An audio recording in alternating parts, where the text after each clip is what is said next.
Sometimes you look out your window in the early morning. The sky is pale and quiet. You see a tall building or a distant hill. It stands there completely still while the world wakes up around it. It feels comforting to know something unchanging is there. That unchanging hill gives us a deep sense of peace. The story of Africa's tallest mountain can bring us the same calm today.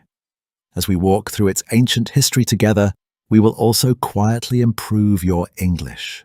And we will let the words flow gently without any pressure at all. Please like this video. Share it with someone who loves quiet mornings. Tell me in the comments, do you find comfort in looking at high places, or do they make you feel small? Let us begin.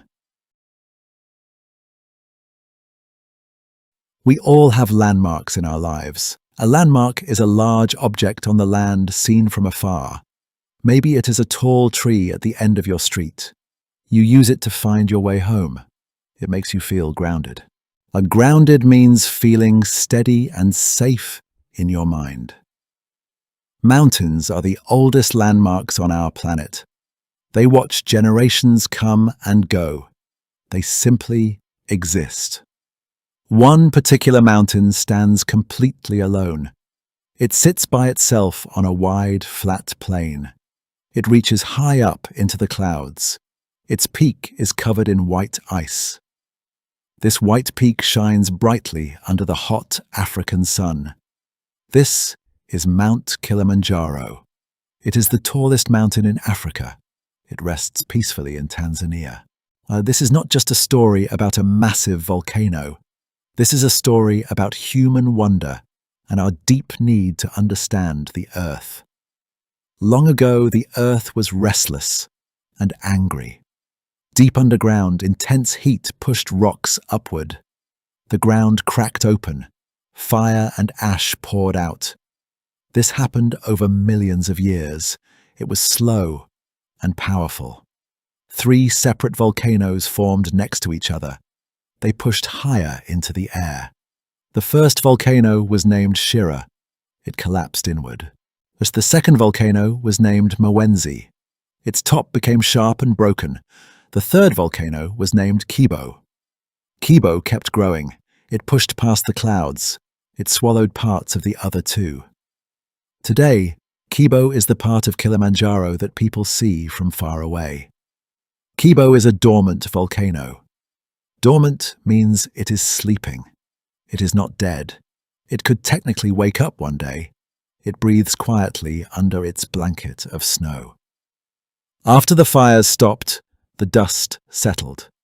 The volcanic ash covered the land. And over many years, this ash turned into rich soil. Plants began to grow. Animals came to eat the plants. The mountain changed from a place of fire into a place of life. Kilimanjaro is very special. It is located near the equator. The equator is the imaginary line around the middle of the Earth.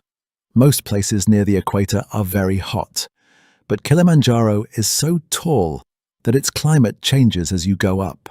It has 5 completely different zones. A zone is an area with specific weather and plants. And at the very bottom, the land is warm and dry.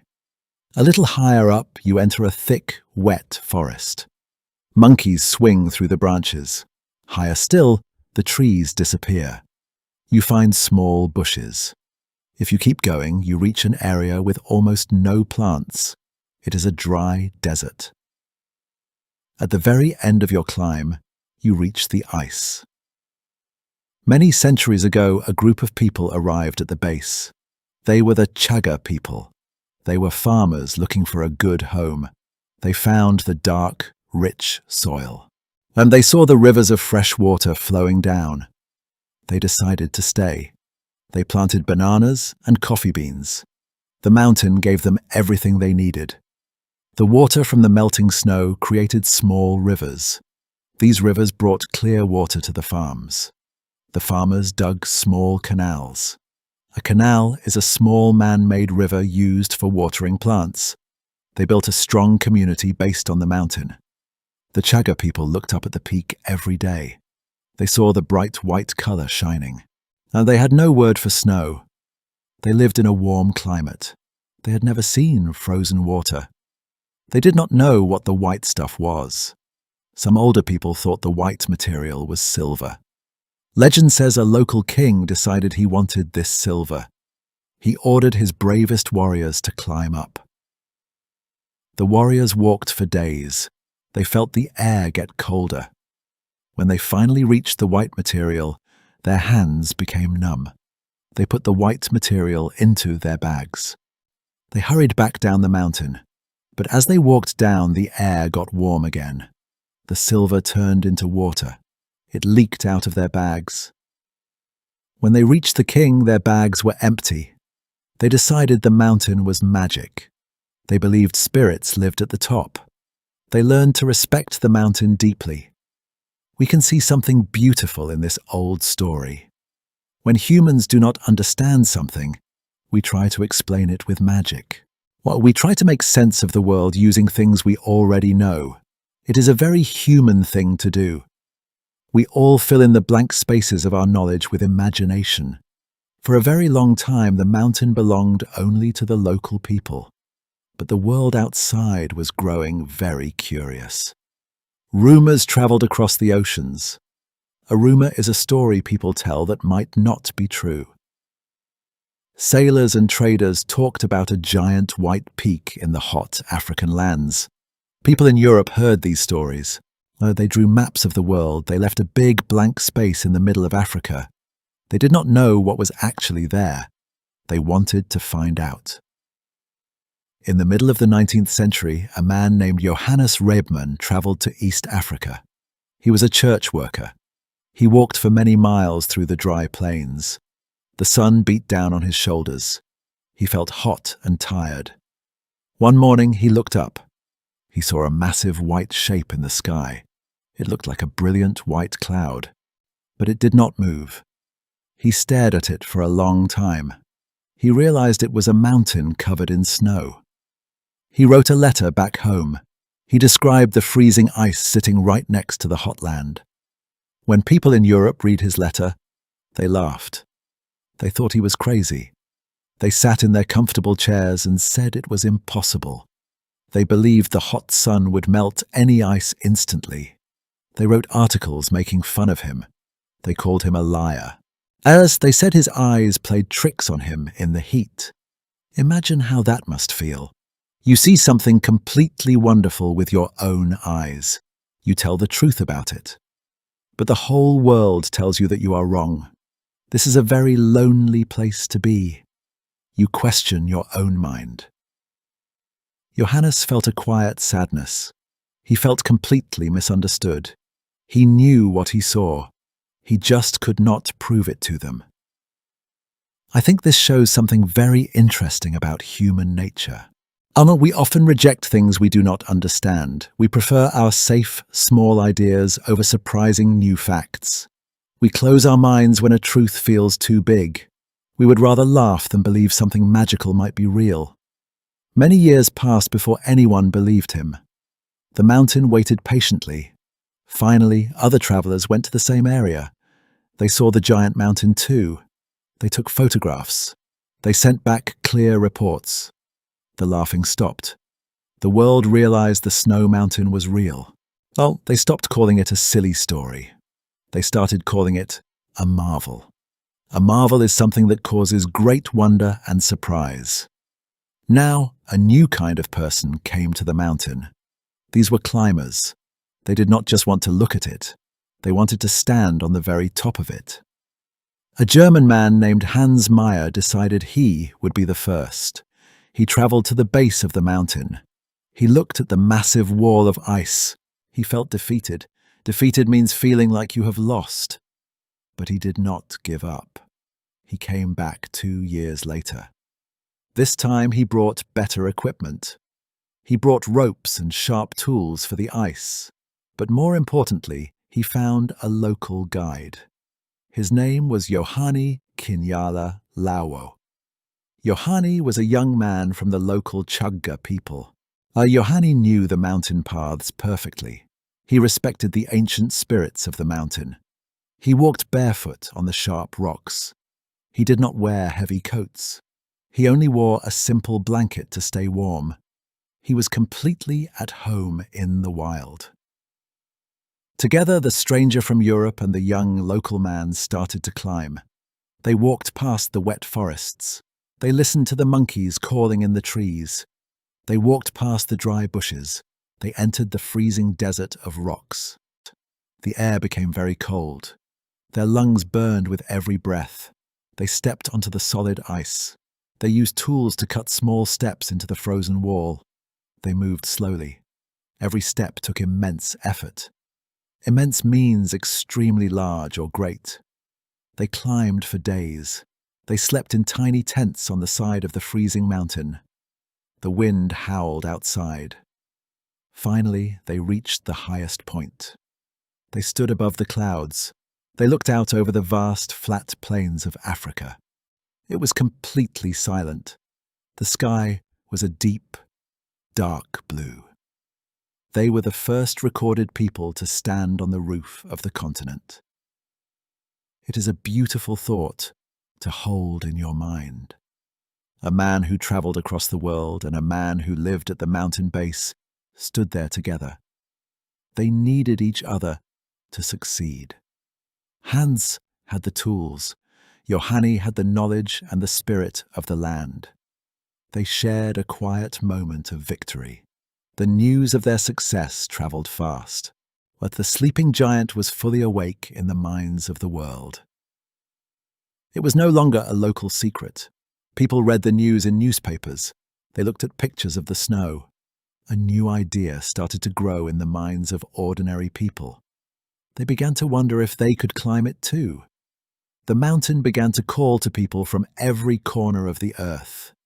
The era of modern climbing was about to begin.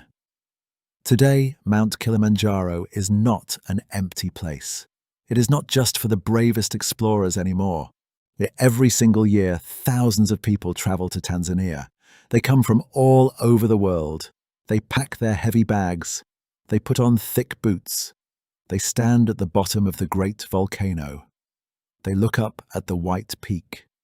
They feel a mix of fear and deep respect. They are ready to walk. These people are not professional athletes. Most of them are normal people just like you and me. They work in offices or schools. They drive cars in busy cities. They live fast lives full of noise and bright screens. But something inside them needs a break. They want to step away from the fast, modern world. They want to do something very hard. They want to feel the earth under their feet. Climbing this mountain takes many days. There are no trains or cars to take you up.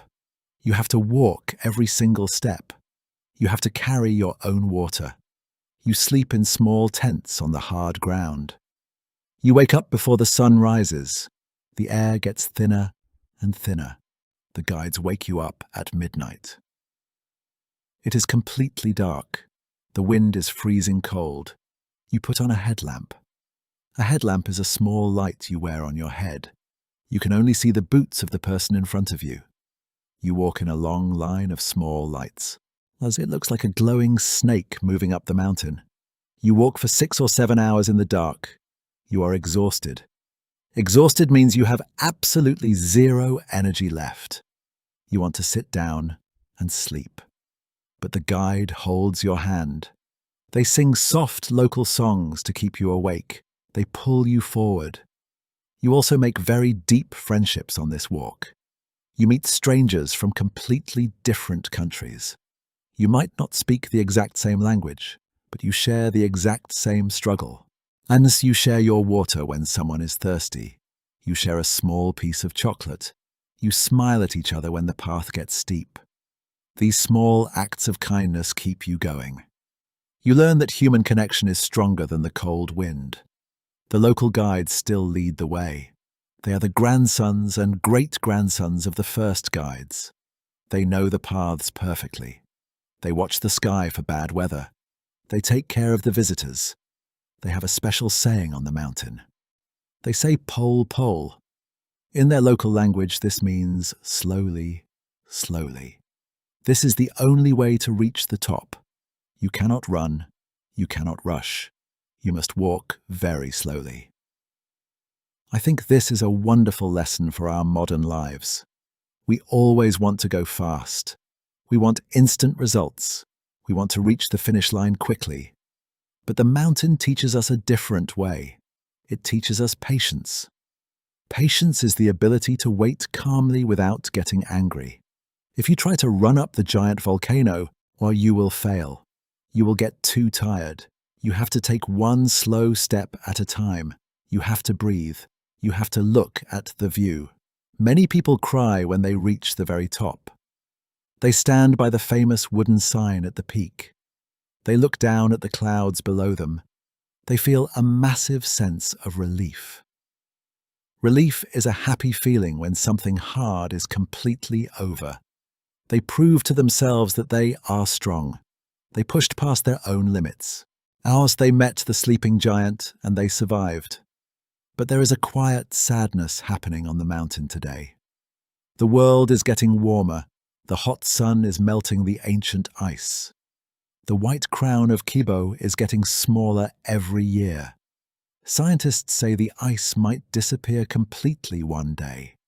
The bright silver at the top might be gone forever. The mountain will still stand there, but it will look very different. This makes us think about how fragile our world is. Fragile means easily broken or damaged. Even a massive stone giant can change. Even the oldest landmarks are sensitive to the heat. We have to take better care of these quiet places. We have to respect the earth, just like the early farmers did. We share this planet with the tall peaks and the deep forests. We all have mountains in our own lives. Maybe your mountain is learning a new language. Maybe it is finding a new job. Maybe it is simply getting through a hard week. These personal challenges feel huge and impossible at first. We look up at them and feel small. We wonder if we have enough strength. But you can conquer them. Conquer means to successfully overcome a problem. You just have to remember the lesson of the ancient volcano. You have to tell yourself to go slowly. You take one slow step. Then you take another. Next time you walk outside in the morning, look for your local landmark. Look at a tall tree or a distant hill. Oh, look at how it stands perfectly still. When you see it, I want you to think about the sleeping giant in Africa. Think about the white ice shining in the sun. Think about the slow, steady steps of the climbers. Remember that true strength is quiet.